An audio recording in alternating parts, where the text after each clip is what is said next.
Mark அதிகாரம் 15. பொழுது விடிந்தவுடனே பிரதான ஆசாரியரும் மூப்பரும் வேதபாரகரும் ஆலோசனை சங்கத்தார் அனைவரும் கூடி ஆலோசனை பண்ணி இயேசுவை கட்டி கொண்டு போய் பிலாத்துவினிடத்தில் ஒப்பு கொடுத்தார்கள். பிலாத்து அவரை நோக்கி, நீ யூதருடைய ராஜாவா என்று கேட்டான்.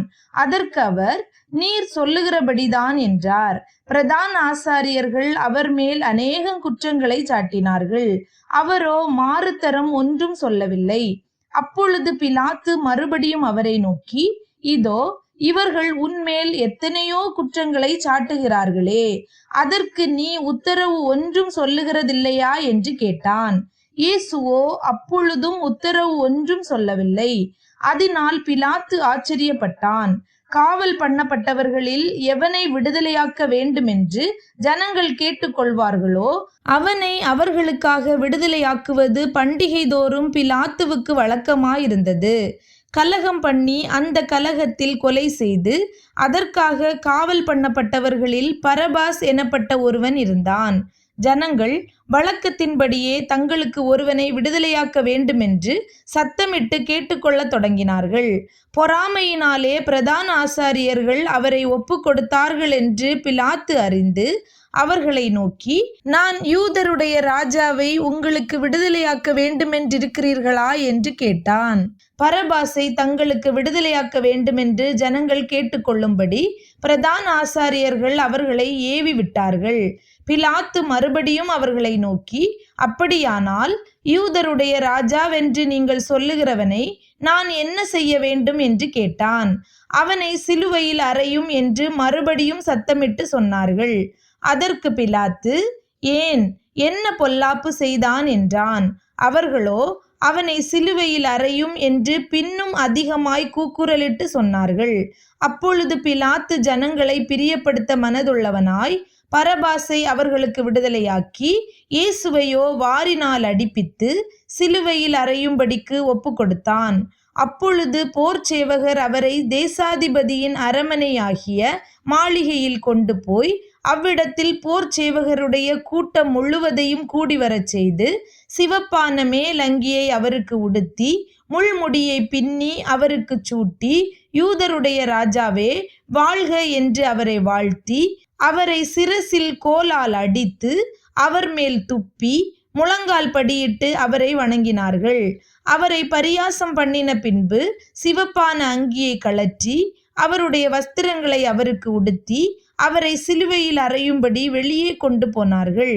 சிரேனே ஊரானும் அலெக்சந்தருக்கும் ரூப்புக்கும் தகப்பனுமாகிய சீமோன் எனப்பட்ட ஒருவன் நாட்டிலிருந்து அவ்வழியே வருகையில் அவருடைய சிலுவையை சுமக்கும்படி அவனை பலவந்தம் பண்ணினார்கள். கபாலஸ்தலம் என்று அர்த்தங்கொள்ளும் கொல்கொதா என்னும் இடத்துக்கு அவரை கொண்டு போய் வெள்ளை போளம் கலந்த திராட்சரசத்தை அவருக்கு குடிக்க கொடுத்தார்கள். அவர் அதை ஏற்றுக்கொள்ளவில்லை. அப்பொழுது அவரை சிலுவையில் அறைந்தார்கள்.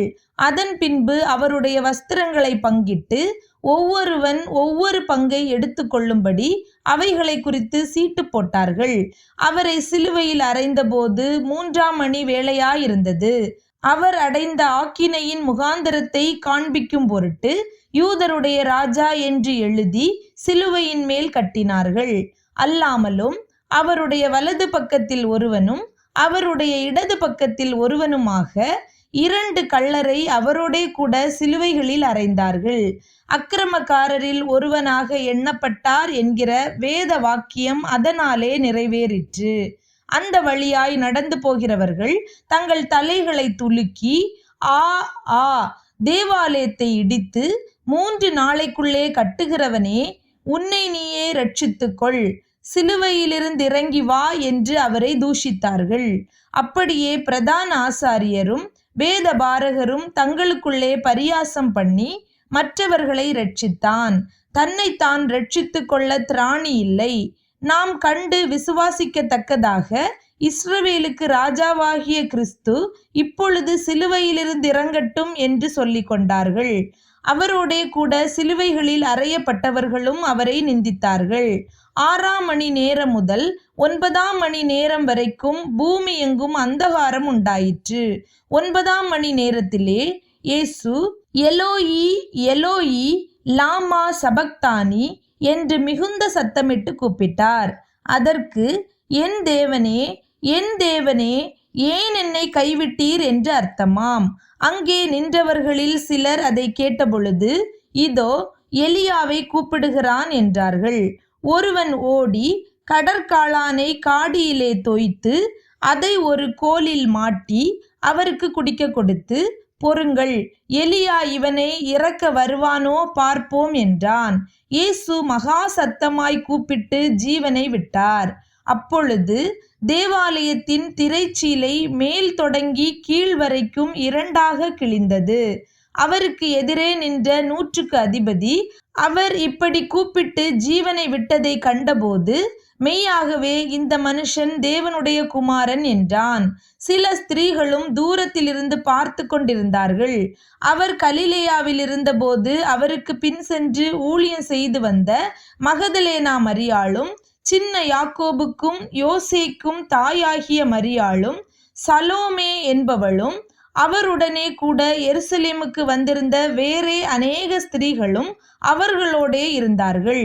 ஓய்வு நாளுக்கு முந்தின நாள் ஆயத்த நாளாயிருந்தபடியால் சாயங்காலமானபோது கனம் பொருந்திய ஆலோசனைக்காரனும் அரிமத்தியா ஊரானும் தேவனுடைய ராஜ்யம் வர காத்திருந்தவனும் ஆகிய யோசேப்பு என்பவன் வந்து பிலாத்துவினிடத்தில் துணிந்து போய் இயேசுவின் சரீரத்தை கேட்டான். அவர் இத்தனை சீக்கிரத்தில் மரித்து போனாரா என்று பிலாத்து ஆச்சரியப்பட்டு 100க்கு அதிபதியை அழைப்பித்து, அவர் இதற்குள்ளே மரித்தது நிச்சயமா என்று கேட்டான். 100க்கு அதிபதியினாலே அதை அறிந்து கொண்ட பின்பு சரீரத்தை யோசேப்பினிடத்தில் கொடுத்தான். அவன் போய் மெல்லிய துப்பட்டியை வாங்கி கொண்டு வந்து அவரை இறக்கி அந்த துப்பட்டியிலே சுற்றி கன்மலையில் வெட்டியிருந்த கல்லறையிலே அவரை வைத்து கல்லறையின் வாசலில் ஒரு கல்லை புரட்டி வைத்தான். அவரை வைத்த இடத்தை மகதலேனா மரியாளும் யோசேயின் தாயாகிய மரியாளும் பார்த்தார்கள்.